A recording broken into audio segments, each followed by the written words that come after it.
Hello दोस्तों, स्वागत है आपका कॉमिक्स टाइम्स में। और आज हम शुरू कर रहे थे शेरों का खजाना का दूसरा भाग। कर्नल कर्ण की सीरीज है दोस्तों। चलिए शुरू करते हैं बिना समय गंवाए। अगली सुबह सामी और कर्नल कर्ण पर्यटकों जैसी वेशभूषा में किले के खंडहरों में घूम रहे थे। क्या वह सुरंग इन खंडहरों के नीचे है? हाँ।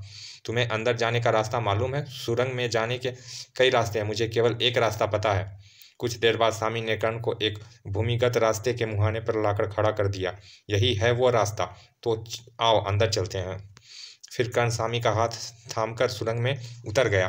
नीचे सुरंग में पहुंचकर, यह तो बहुत लंबी सुरंग है। हाँ, यह पूरे किले के नीचे फैली हुई है। कर्ण कुछ और कहना ही चाहता था कि अचानक एक आवाज़ सुनकर चौंक पड़ा। नहीं, छोड़ दो मुझे, यह तो किसी औरत की चीख है। मुझे तो यह एनी लगती है। लगता है उसे टॉर्चर किया जा रहा है। तुम यहीं ठहरो, मैं सुरंग में आगे जाकर देखता हूँ, लेकिन होशियार रहना। कर्ण सुरंग की दीवार के साथ चिपका हुआ तिराहे की ओर बढ़ने लगा। तिराहे पर पहुंचकर उसने दाईं तरफ झांक कर देखा। छोड़ दो मुझे, मैं कुछ नहीं जानती। आई।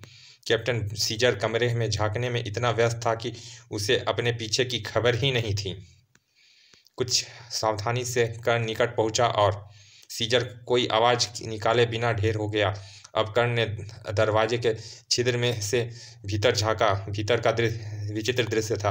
बोल, वरना गर्दन की हड्डी तोड़ दूंगा। आई। बाहर खड़े कर्ण ने सोचा, यह बदमाश तो पूरा दैत्य है। हाथ से लड़कर शायद मैं इसे नहीं जीत पाऊंगा। मुझे हथियार का प्रयोग करना होगा। यह सोचकर उसने थैले से खंजर निकालकर दूसरे हाथ में लिया। फिर ठोकर मारकर दरवाजा खोला और खंजर फेंक मारा। कोई साधारण व्यक्ति होता तो खंजर लगते ही चीख मारकर गिर पड़ता, मगर फ्रेजर को कुछ भी नहीं हुआ। उसने तेजी से पलटकर देखा और दोनों हाथ फैलाकर कर्ण की तरफ बढ़ा। कौन है तू? गुरु, नहीं छोड़ूंगा। गोली चलाऊं या नहीं? वह कोई निर्णय नहीं कर पाया था कि फ्रेजर ने जख्मी सांड की तरह उस पर छलांग लगाई। लेकिन कर्ण होशियार था। ठाक दीवार से टकराते ही वह फिर पलटा, लेकिन यह ले तड़ा। फ्रेजर के सिर से खून बहने लगा था, मगर वह नीचे नहीं गिरा और झूमता हुआ कर्ण की ओर बढ़ा। अगर इसने मुझे पकड़ लिया तो तोड़ मरोड़ कर रख देगा। अतः अगले ही पल किक के धक्के से फ्रेजर पीठ के बल नीचे गिरा। आई। फिर कर्ण के मुंह से एक भयानक आवाज निकली और फ्रेजर की छाती पर कूद पड़ा। आई या कड़क कड़क। जब उसे यकीन हो गया कि फ्रेजर मर चुका है तो वह एनी के निकट जाकर उसके बंधन खोलने लगा। तुम एनी हो ना? हाँ, मगर आप कौन हैं? आपने मेरी जान बचाई, इसके लिए शुक्रिया। एनी ने बंधन खोलने के बाद कर्ण के उसे सहारा देकर खड़ा किया। मैं तुम्हारा और सामी का दोस्त हूँ। क्या तुम इन बदमाशों को जानती हो? हाँ, यह इजरायली जासूस हैं। बाहर एक आदमी और होगा, उसे मैंने बेहोश कर दिया। वह जो बाहर है उसका नाम कैप्टन सीजर है और इस जानवर का नाम फ्रेजर था। क्या यह मर गया है? हाँ, यह हाँ, क्या तुम्हें मालूम है यहाँ कितने आदमी और होंगे? इस समय तो यही दो थे, लेकिन इनका एक साथी और है। उसका नाम गार्गी है। उसके अलावा भी कई लोग यहाँ आते जाते रहते हैं। एनी के साथ लेकर कर्ण उस स्थान पर आया जहाँ सामी छुपी हुई थी। सामी एनी से लिपट गई। एनी, मेरी बहन, तू इन लोगों के फंदे में कैसे फंस गई? यह समय बातों का नहीं है। किसी समय भी कैप्टन सीजर को होश आ सकता है, या फिर उनका कोई साथी यहाँ आ सकता है। तो कैप्टन सीजर को गोली मार दो। सॉरी, मैंने आज तक किसी बेबस आदमी को अकारण नहीं मारा। आपके सिद्धांत भी विचित्र है कर्नल साहब। खैर एनी, क्या तुम सवय चल सकती हो? मेरे शरीर पर बहुत चोटें हैं, लेकिन किसी तरह तुम्हारा सहारा लेकर अचल लूँगी। यहाँ से कहाँ जाएंगे हम? जोरो गांव। तो फिर चलो यहाँ से, जल्दी निकलो। जल्दी ही वो तीनों सुरंग के मुहाने से बाहर निकले। संभल कर एनी। कुछ देर बाद वो एक पहाड़ी रास्ते में जोरो गांव की तरफ जा रहे थे। पहाड़ियों के दमन में बसे गांव में प्रविष्ट होकर सामी ने एक झोपड़ी के दरवाजे पर दस्तक दी। खट खट खट। नेल्सन। तुरंत ही दरवाजा खुला। अरे सामी, तुम आओ, अंदर आओ। वह तीनों भीतर प्रविष्ट हो गए। भीतर नेल्सन की पत्नी और 2 बेटे भी थे। सामी ने कर्ण का सबसे परिचय कराने के बाद कहा, पहले एनी को आराम कराने के लिए लिटा दिया जाए, उसके बाद हम आराम से बैठकर बातें करेंगे।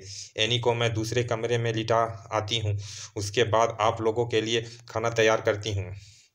बाहर नेल्सन की पत्नी एनी के दूसरे कमरे में ले गई, उसके बेटे भी उसके पीछे चले गए। जब सामी ने कर्ण से कहा, कर्ण साहब, नेल्सन हमारे सच्चे साथी हैं, आपकी सरकार से जो बातचीत हुई थी वह इन्हीं के द्वारा हुई थी। मुझे मिस्टर नेल्सन से मिलकर बहुत खुशी हुई। उधर नेल्सन के मकान से कुछ दूर एक ऊंची पहाड़ी पर इजरायली जासूस गार्गी दूरबीन आंखों से लगाए बैठा था। माय गॉड, अगर मेरी आंखें ने धोखा नहीं खाया है तो नेल्सन के यहाँ आने वालों में से एक एनी भी है, लेकिन वह यहाँ कैसे आ गई? उसे तो मैंने कैप्टन सीजर के हवाले करके आया था। अगर एनी यहाँ है तो कैप्टन सीजर का क्या हुआ? क्या कैप्टन सीजर मारा गया? क्या बागियों ने सुरंग में हमारे ठिकाने पर कब्जा कर लिया है? फिर गार्गी ने अपनी जेब से 8 इंच लंबा धातु का एक बॉक्स निकाला। अब इनकी बातें सुनना भी जरूरी हो गया है। गार्गी ने बॉक्स खोला, उसके भीतर कई छोटे छोटे स्विच और एक छोटी सी स्क्रीन लगी हुई थी। गार्गी ने एक स्विच घुमाया और बॉक्स में से धातु की बनी एक मक्खी निकली हवा में उछाल दी। फिर उसने दूसरा स्विच दबाया। अब वह मक्खी तेजी से नेल्सन की झोपड़ी की तरफ जाने लगी। फिर मक्खी झोपड़ी की खिड़की के भीतर जाकर एक दीवार पर चिपक गई। मक्खी वास्तव में एक शक्तिशाली माइक्रोफोन था जो 50 गज के दायरे में होने वाली हर बात कैच कर सकता था। कुछ क्षण बाद गार्गी के कंट्रोल सेट पर आवाज़ें उभरने लगी। इससे पहले कि एनी सो जाए, हम उससे पूछ ले कि वह शत्रु के चंगुलों में कैसे फंस गई और जिस काम के लिए वह गई थी उसका क्या हुआ। झोपड़ी में कर्ण और सामी एनी के बिस्तर के निकट जाकर बैठ गए और पूछे, एनी, अब हमें विस्तार से सब कुछ बताओ। तुम दुश्मन के हाथों कैसे पकड़ी गई? उस काम का क्या हुआ? वह काम हो गया है? यानी तुमने कविता की वह पंक्ति मालूम कर ली है? हाँ, वह फौजी अफसर मेरी चाल में फंस गया था, उसने मुझे वह पंक्ति बता दी है। उसके बाद मैंने उसकी शराब में जहर मिलाकर उसे समाप्त कर दिया। फिर जब मैं वापस आ रही थी तो रास्ते में इजरायली जासूस ने मुझे पकड़ लिया। वो शायद उस अफसर के घर की निगरानी कर रहे थे। अच्छा, कविता की वह पंक्ति क्या है? पंक्ति इस प्रकार है, चांद की रोशनी में सूरज है। यह क्या बातें हुई? कर्ण ने आश्चर्य से कहा। तभी सामी बोली, इस कविता का जो अन्य पंक्ति हमें मालूम हुई है वह इसी प्रकार विचित्र है। तुम लोगों को कुल कितनी पंक्तियां मालूम है? अब हमें 5 पंक्तियां मालूम हो गई है। 2 मैंने मालूम की है, 2 शेफाली ने और एक एनी ने। शेफाली कौन है? वह भी हमारी साथी है और सारंग टापू पर रहती है, और वह खजाना भी सारंग टापू पर ही छुपा हुआ है। सामी ने आश्चर्य से कहा, मुझे यह बात उस फौजी अफसर ने ही बताई थी, लेकिन सारंग टापू की कोई छोटी जगह तो है नहीं कि खजाना आसानी से तलाश कर लिया जाए। यह तुम कैसे कह सकती हो? मैं जानती हूँ, वह अगर उन 5 कवि पंक्तियों से ही हम खजाना तलाश कर सकते हैं तो ठीक है, वरना फिर हमें वह खजाना कभी नहीं मिलेगा, क्योंकि शेष 4 पंक्तियाँ कोई नहीं जानता। मुझे तो अब नींद आ रही है, तो तुम सो जाओ एनी। अब हम शेफाली के पास जा रहे हैं, उससे साथ लेकर हम खजाना तलाश करने की कोशिश करेंगे। मिस्टर कर्ण की प्रतिभा देखते हुए मुझे विश्वास है कि हमें खजाना जरूर मिलेगा। क्या तुम अभी चली जाओगी? अब हमें 5 पंक्तियां मालूम हो गई है, 2 मैंने मालूम की है, 2 से अब तुम चली जाओगी? हाँ, हम आज रात ही निकल जाएंगे। अरे हाँ एनी, क्या तुम शेफाली से 3-4 दिन पूर्व की मिली थी? हाँ, मिली थी। क्या उसके साथ उसका दोस्त क्या उसका दोस्त क्या उसका दोस्त मिलर भी था? नहीं, क्यों? बात यह है एनी कि कर्ण साहब जब आए थे तो एक व्यक्ति ने उनकी हत्या करने की कोशिश की थी। उन्होंने जो हुलिया बताया है वह शेफाली के दोस्त मिलर से काफ़ी मिलती है। मुझे भी वह आदमी पसंद नहीं था। अगर वह मिलर से ही था तो इसका अर्थ हुआ कि शेफाली को धोखा दे रहा था। उसने हमारे राज जानने के लिए ही शेफाली को दोस्ती के जाल में फंसाया था। तो तुम जाकर शेफाली से इस सिलसिले में बात करो। उसी समय नेल्सन ने भीतर आकर कहा, खाना लगा गया है, पहले खाना खा लो। उधर पहाड़ी पर बैठा गार्गी उनकी सारी बातें सुन चुका था और जब ट्रांसमीटर का दूसरा स्विच दबाकर कैप्टन सीजर से संपर्क स्थापित कर रहा था। Hello hello captain, Gargi reporting. कुछ देर बाद ट्रांसमीटर पर कैप्टन सीजर का स्वर उभरा। गार्गी, तुम कहाँ हो, कहाँ से बोल रहे हो? यह सब गड़बड़ हो गई है। मुझे सब पता है सर, मैं इस समय नेल्सन की झोपड़ी के सामने बैठा हूँ। एनी अपने साथियों के साथ यहाँ पहुँच चुकी है और मैं उनकी सारी बातें सुन चुका हूँ। क्या तुम रिमोट माइक्रो ट्रांसमीटर का इस्तेमाल कर रहे हो? यस सर, मैंने जो कुछ सुना है आपको विस्तार से सुनाता हूँ। गार्गी ने सब कुछ विस्तार से सुनाने के बाद कैप्टन सीजर की आवाज़ आई। वह इंडियन जासूस और सामी शेफाली से मिलने जाए तो तुम उनका पीछा करो और किसी भी तरह उनसे कविता के 5 पंक्तियाँ प्राप्त करो। ओके सर, लेकिन एनी और नेल्सन का क्या करूँ? उन्हें समाप्त कर दो। दुश्मन जितने कम हो जाए उतना ही अच्छा है। Okay sir. सामी और कर्ण रवाना होने की पूरी तैयारी हो चुकी थी। नेल्सन ने हमारे लिए घोड़ों का प्रबंध कर दिया है। हम तुरंत यहाँ से चल रहे हैं। घोड़े से हम कहाँ जाएंगे? घोड़े पर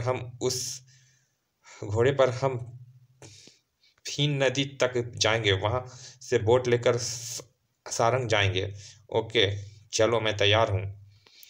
कुछ देर बाद पहाड़ी पर बैठे हुए गार्गी ने अपनी दूरबीन से देखा कि कर्ण और सामी घोड़ों पर बैठे हुए गांव से बाहर जा रहे थे।